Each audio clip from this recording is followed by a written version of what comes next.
Der perfekte Mentor.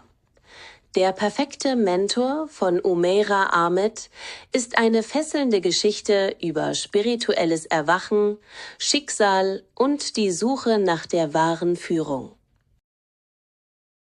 Der Roman konzentriert sich auf die miteinander verwobenen Lebenswege zweier völlig unterschiedlicher Protagonisten, Imama Hashim und Salah Sikandar. Imama Hashim ist eine Medizinstudentin, die in einer Familie aufwächst, die einer abweichenden Sekte angehört, die die Endgültigkeit der Prophetenschaft von Mohammed ablehnt.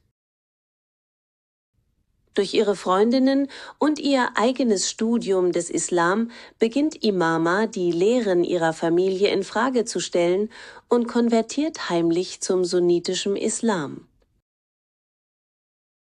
Als ihre Familie davon erfährt und versucht, sie zwangsweise mit ihrem Cousin Astad zu verheiraten, um die Familienehre zu wahren, muss Imama fliehen, um ihren neu gefundenen Glauben zu retten. Salah Sikandar ist ihr Nachbar und ein hochintelligenter, IQ über 150, aber zynischer und zunächst rücksichtsloser junger Mann, der das Leben mit seinen komplexen Fragen und seinen eigenen falschen Vorstellungen angeht. Er ist das genaue Gegenteil von Imama in Bezug auf spirituelles Bewusstsein. Die Schicksale von Imama und Salah kreuzen sich, als Imama verzweifelt Salahs Hilfe sucht, um aus Lahore zu fliehen und ihren Glauben zu schützen. Aus einer zunächst komplizierten und notgedrungenen Nikah, Hochzeit, wird ein geheimes Band. Imama findet Zuflucht bei Dr. Sibhat Ali und seiner Familie, schließt ihr Studium ab und führt ein Leben im Gehorsam gegenüber ihrem Glauben, in der Annahme, dass Salah seine eigenen Wege wählt.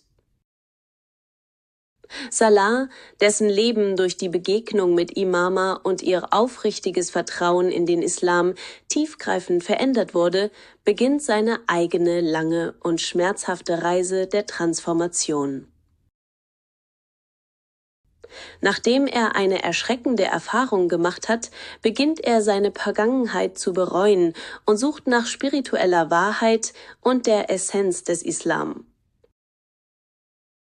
Er entwickelt sich von einem liebevollen Schurken zu einem gottesfürchtigen, mitfühlenden Mann.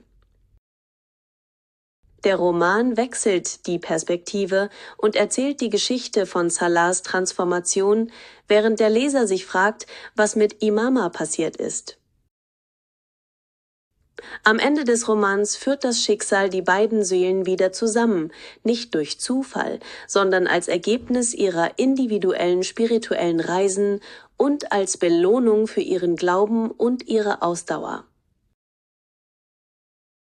Der perfekte Mentor ist somit die Geschichte eines Weges von extremen Irrwegen hin zur wahren religiösen und spirituellen Erleuchtung, wobei die zentrale Figur des perfekten Mentors, dem heiligen Propheten Mohammed, als die ultimative Führung verstanden wird.